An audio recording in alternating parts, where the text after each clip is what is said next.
The Book of Jonah, read by Paul Martin, 2020, from the Catholic Public Domain version. This audiobook and its underlying text is in the public domain. Chapter 1. And the word of the Lord came to Jonah the son of Amittai, saying, Rise and go to Nineveh, the great city, and preach in it, for its malice has ascended before my eyes. And Jonah rose in order to flee from the face of the Lord to Tarshish. And he went down to Joppa and found a ship bound for Tarshish. And he paid its fare, and he went down into it, in order to go with them to Tarshish from the face of the Lord. But the Lord sent a great wind into the sea, and a great tempest took place in the sea, and the ship was in danger of being crushed. And the mariners were afraid, and the men cried out to their God, and they threw the containers that were in the ship into the sea in order to lighten it of them. And Jonah went down into the interior of the ship, and he fell into a painful, deep sleep. And the helmsman approached him, and he said to him, Why are you weighed down with sleep? Rise, call upon your God, so perhaps God will be mindful of us, and we might not perish. And a man said to his shipmate, Come, and let us cast lots, so that we may know why this disaster is upon us. And they cast lots, and the lot fell upon Jonah. And they said to him, Explain to us, what is the reason that this disaster is upon us? What is your work? What is your country? And where are you going? Or which people are you from? And he said to them, I am a Hebrew, and I fear the Lord God of heaven, who made the sea and the dry land.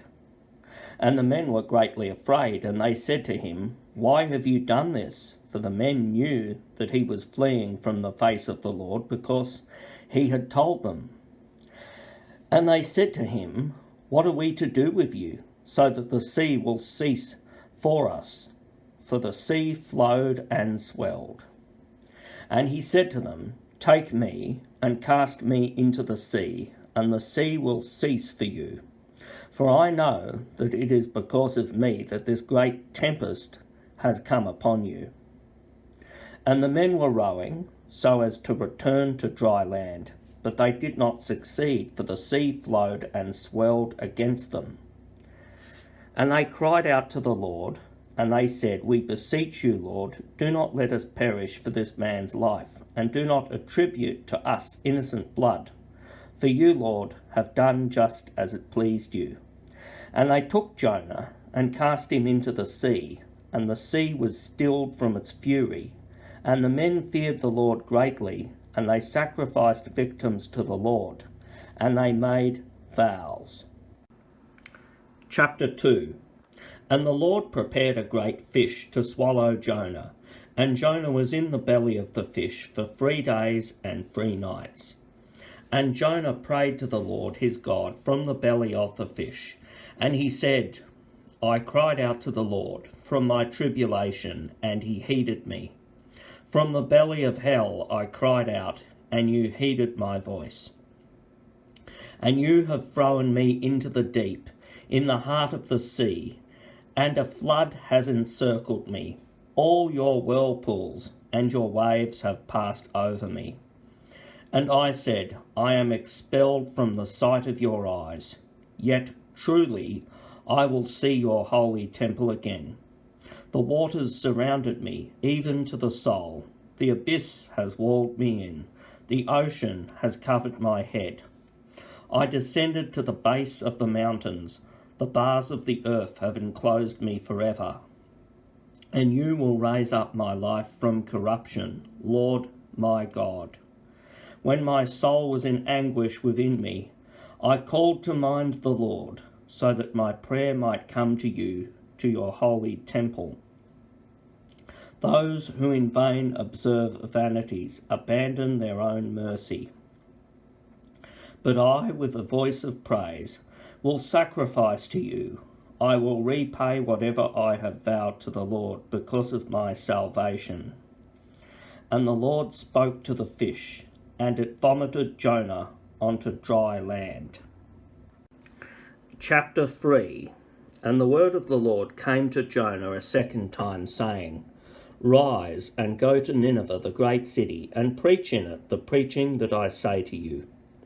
And Jonah rose, and he went to Nineveh in accordance with the word of the Lord. And Nineveh was a great city of 3 days' journey. And Jonah began to enter into the city 1 day's journey. And he cried out and said, 40 days more, and Nineveh shall be destroyed. And the men of Nineveh believed in God, and they proclaimed a fast, and they put on sackcloth from the greatest all the way to the least. And word reached the king of Nineveh, and he rose from his throne, and he threw off his robe from himself, and was clothed in sackcloth, and he sat in ashes. And he cried out and spoke, "In Nineveh, from the mouth of the king and of his princes, let it be said, men and beasts and oxen and sheep may not taste anything, neither shall they feed or drink water. And let men and beasts be covered with sackcloth, and let them cry out to the Lord with strength. And may man be converted from his evil way, and from the iniquity that is in their hands. Who knows if God may turn and forgive, and may turn away from his furious wrath, so that we might not perish." And God saw their works, that they had been converted from their evil way. And God took pity on them, concerning the harm that he had said he would do to them, and he did not do it. Chapter 4. And Jonah was afflicted with a great affliction, and he was angry, and he prayed to the Lord, and he said, "I beg you, Lord, was this not my word when I was still in my own land? Because of this I knew beforehand to flee into Tarshish. For I know that you are a lenient and merciful God, patient and great in compassion, and forgiving despite ill will. And now, Lord, I ask you to take my life from me, for it is better for me to die than to live." And the Lord said, "Do you really think you are right to be angry?"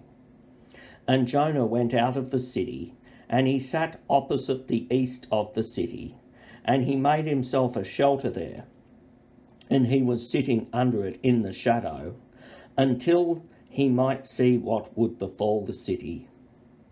And the Lord God prepared an ivy, and it ascended over the head of Jonah, so as to be a shadow over his head, and to protect him, for he had laboured hard. And Jonah rejoiced because of the ivy, with great rejoicing. And God prepared a worm when dawn approached on the next day, and it struck the ivy, and it dried up. And when the sun had risen, the Lord ordered a hot and burning wind, and the sun beat down on the head of Jonah, and he burned, and he petitioned for his soul, that he might die.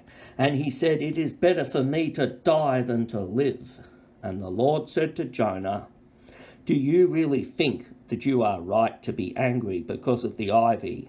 And he said, "I am right to be angry even unto death." And the Lord said, "You grieve for the ivy, for which you have not laboured, and which you did not cause to grow, though it had been born during 1 night, and during 1 night perished.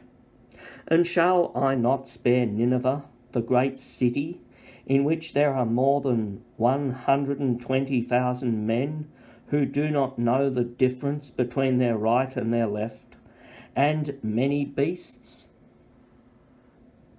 End of Jonah.